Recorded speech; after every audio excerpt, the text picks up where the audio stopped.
ალბათ გიფიქრიათ, რატომ ხარჯავთ საათებს ისეთი ამბების ყურებაში, რომლებიც გვაშინებს, გძაბავს ან საერთოდ გულს გვირევს? რატომ იყო ეპშტეინის ან ფაბდიდის საქმეები მსოფლიოს მთავარი განხილვის თემა, ან რატომ გვაინტერესებს ასე გაფაციცებით საიდუმლო კულტები, დახურული საძმოები ან თეორიები ილუმინატებზე? თუ მხოლოდ ის არის მიზეზი, რომ მათში მსოფლიო ელიტა და ყველაზე გავლენიანი წრე არის გარეული.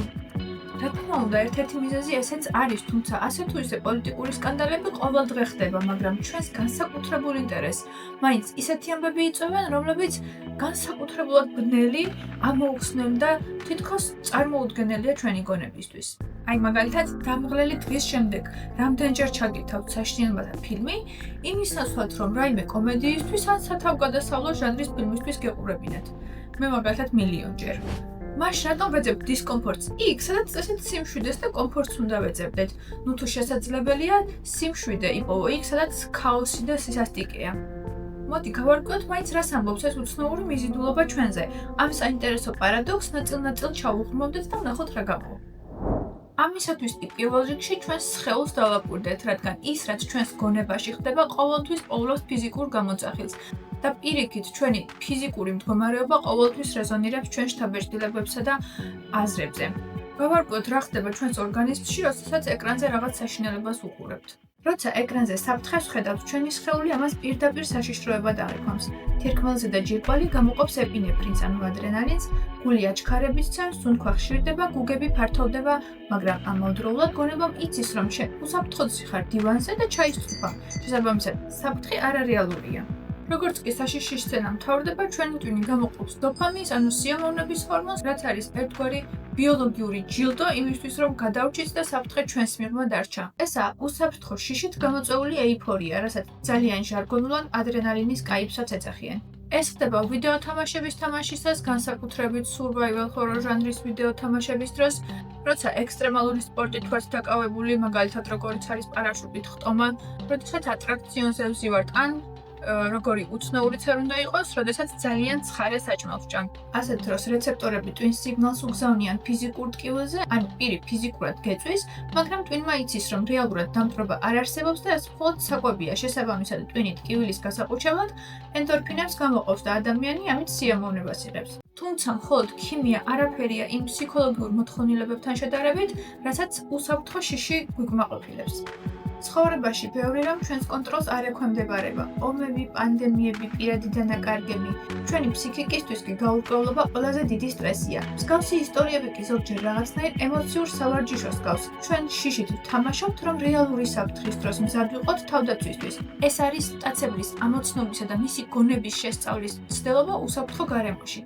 გარდა გადარჩენის ინსტინქტისა, ადამიანის გონებას ახასიათებს ცნობის მოყვარეობა. როდესაც რაღაც განსაკუთრებული ინფორმაციას ვეცნობით, ჩვენ გვაქვს განცდა, რომ რაღაც ექსკლუზიური გავიგეთ, თითქოს ფარდის მიღმა ვიყურებით და ეს რაღაცნაირად ჩვენს ეგოსაც ბუსტავს და ცნობის მოყვარეობასაც გვიკმაყოფილებს. როგორც უკვე ვახსენეთ, ჩვენი ტვინი მომართულია გადარჩენაზე. შესაბამისად, მას ცულს ქაოსი და ყველგან კანონზომიერებებს ეძებს. ჩვენ გვაქვს უნარი ამოვიცნოთ განმეორებადი პატერნები ინფორმაციის ქაოსურ ნაკადში. შემზარავ ინფორმაციებზე დაკვირვებისას, ჩვენ სამყაროს მორალურ კანონზომიერებას პოულობთ. საშუალება გვეძლება დავინახოთ, როგორ იკვრება ბოროტების ლოგიკური წრე პირველი ნაბიჯებიდან მის გარდაუვალ დესტრუქციულ ფინალამდე. რაც გვეძლევს იმის შინაგან დასტურს, რომ ადრე თუ გვიან ბოროტება თავადვე ინადგურებს თავს. თუმცა ზოგჯერ ინტერესი იმის მიმართ, რაც გვაშინებს, არც მხოლოდ ბიოლოგიური თამაშია, არც მხოლოდ თვითგადარჩენის ინსტინქტი ასაზრდოებს ამ ინტერესს, არც პატერნების ძებნა ან ცნობის მოყვარეობა დამალულის მიმართ. ზოგჯერ ეს სხვა არაფერია თუ არა მორალური კომპასი, რომელსაც ჩვენ შიგნით არსებულ იმ აკრძალულ ზონაში მივყავართ, სადაც ცივილიზებული სამყაროს წესები აღარ მოქმედებს. ზოგჯერ ჩვენ გვაინტერესებს არა თავად ამბავი, არამედ იმ სისასტიკისა და ქაოსის ბუნება, რაც ამ ამბავის მიღმა დგას. რათა თვალი გავუსწოროთ იმ აზრისი აღიარებაც საკუთარ თავში ზოგჯერ ყველაზე მეტად გვაშინებს. ბავშვობიდანვე გვაჩვევენ, რომ ვიყოთ კარგები, ზრდილობიანები, დამჯერები და ჩვენს გადარჩენისთვის ვირგებთ სოციალურ ნიღბებს, ასაკთან ერთად ამ ნიღბებს ახალ-ახალ ფენებს და როლებს ვამატებთ და ყველაფერს, რაც ჩვენს მორგებულ იმიჯში არ ჯდება, ბრას, შურს, აგრესიას, შიშებს, კომპლექსებს, ტრამვებს, ჩვენსავე შინაგან სარდაფში ვკეტავთ. ხშირად საერთოდ ვივიწყებთ ნიღბის არსებობას და თავს პირდაპირ ვაიგივებთ ამ ნიღაბთან. ხოლო თუ არ ვივიწყებთ, ფიქრობთ, რომ ჩვენი შინაგანი დემონების გამომწვევა და მათგან გაქცევა ერთადერთი სწორი გზაა. და სწორედ ყველაზე საშინელი ისტორიები გვაძლევს იმის ფაქტობრივ მტკიცებულებას, რომ რაც უფრო საბულდაგულოდ ვკეტავთ ჩვენს ეგრეთ წოდებულ შინაგან დემონებს ამ სარდაფში, მით უფრო იკრებენ ისინი ძალას სიბნელეში. ეს ისტორიები პირდაპირ გვაჩვენებენ იმ გზას, თუ როგორ ასრულებს ადამიანი, რომელიც საკუთარი სიბნელის ტყვეხდება. რასაც მივყავართ დასკვნამდე, რომ ჩვენი ბნელი მხარის შეცნობით, ჩვენ ვსწავლობთ მის მართვასაც. ეს პროცესი გვეხმარება საკუთარი სიბნელის აღიარებაში და გვაიძულებს დავფიქრდეთ, სად გადის ზღვარი სიკეთესა და ბოროტებას შორის, რა პირობებში იქცევა ადამიანი მონსტრად და მაინც რა არის ამის კატალიზატორი, ძალაუფლების ცრუ შეგრძნება, რომელიც ადამიანს რეალობას წყვეტს და თავს ღმერთად წარმოადგენინებს, თუ გადაუმუშავებელი ტრავმა, რომელიც ძალიან ტრაგიკულ დროს მოხდა და ადამიანის სული ნაწილებად დაშალა. დაგვაფიქრებს, მაინც რა ფაქტორებია საჭირო იმისთვის, რომ ადამიანის ეგომ ის სრულიად მოიცვას და მაშინ ბოლომდე გააქროს ემპათიის უნარი. მაგალითად, როცა ედმუნდ კემპერის ან ჯეფრი დამერის ისტორიებს ვუყურებთ, ჩვენ ვხედავთ ადამიანური ბუნების იმ უკიდურეს წერტილს, რომლის არსებობაც ჩვენს თავში გვაშინებს და ვერ წარმოგვიდგენია. მაგრამ ამავდროულად ის დაგვაფიქრებს, რომ ჩვენშიც არის სიბნელის ის გამოვლინებები, რომლებიცაც თუ არ უმართავთ, ის დაგვიწყებს მართვას. შემთხვევითი არაა, რომ კომიქსების სუპერბოროტ მოქმედებს შორის ჯოკერს მსოფლიო გამოკითხვებით თითქმის ყოველთვის პირველი ადგილი უკავია. ის რა თქმა უნდა ფსიქოპატი და კრიმინალია, მაგრამ ამავდროულად ის აკეთებს იმას, რასაც ჩვენ ვერასდროს გავბედავდით, სრულიად ანგრევს წესებს. ის დაცლილია ადამიანური სისუსტეებისგან, ანუ არ აინტერესებს ფული, ძალაუფლება, აღიარება, რეპუტაცია, მორალური კოდექსი, სიცოცხლეც კი, რადგან სრულიად დაცლილია სიკვდილის შიშისგან. ჯოკერი იბრძვის ქაოსისთვის, რათა სტრესულ სიტუაციაში ადამიანების დამალული ბნელი მხარეები გამოაშკარავოს. ანუ როცა ღამის 3 საათზე ძილის ნაცვლად მორიგ ფსიქოლოგიურ ჰორორს ვეძებთ, რაღაც გაგებით საკუთარი თავის ჯოკერები ვართ. ყველა ჩვენგანს გვაქვს აკურატებული ფილმები, რომლებსაც ვუბრუნდებით ისევ და ისევ. ნებისმიერ დროს, როცა ახლის არჩევა გვეზარება, ან უბრალოდ უსაფრთხო არჩევანის გაკეთება გვირჩევია, დაუფიქრებლად ვთავთ საყვარელ შოუს და მიუხედავად იმისა, რომ უკვე ზეპირად ვიცით, მაინც სიამოვნებით უყურებთ. მე პირადად ასეთი ფილმების დიდი კოლექცია მაქვს, მაგრამ ამ სიაში შეხვდებით ბევრ ისეთ ფილმს, რომლებიც წესით და ლოგიკურად არანაირად არ უნდა იყვნენ კომფორტის ზონაში, მაგრამ არიან.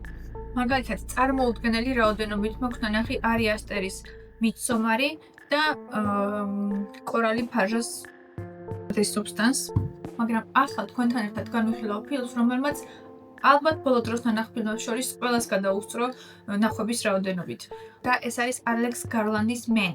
მოკლედ რომ ვთქვათ, ეს ფილმი არაფერია თუ არა სიურრეალისტური ენით გადმოცემული გაცნობიერების პროცესი.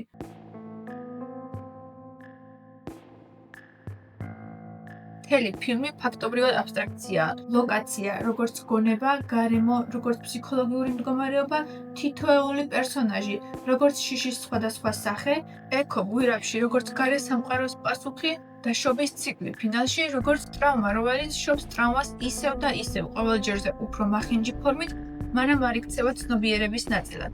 ეს ფილმი ჩემთვის არის ჩვეულებრივი ფსიქოთერაპია, რომელიც იწყება ავის მომასწავლებლის სრულყოფილებიდან და მთავრდება ქაოსური სიმშვიდით. ფილმი ჩემთვის ძალიან საინტერესო ენით გვეუბნება, რომ სიმშვიდის მოპოვება იწყება იქ, სადაც ჩვენს შიშებს და ტკივილებს ჩავხედავთ თვალებში და ვაქცევთ მათ ცნობიერების ნაწილად. ანუ ვაღიარებთ, რომ ისინი ჩვენი გონების ნაწილია და შევწყვეტ მათ გამოყვებას დამატებითი შიშებით. მაშინ დაუბრუნდეთ კითხვას, რითიც დავიწყეთ. რატომ გვიზიდავს საშინელებათა ისტორიები? გონი ამ კითხვას პასუხი ნაწილობრივ მაინც გავეცით.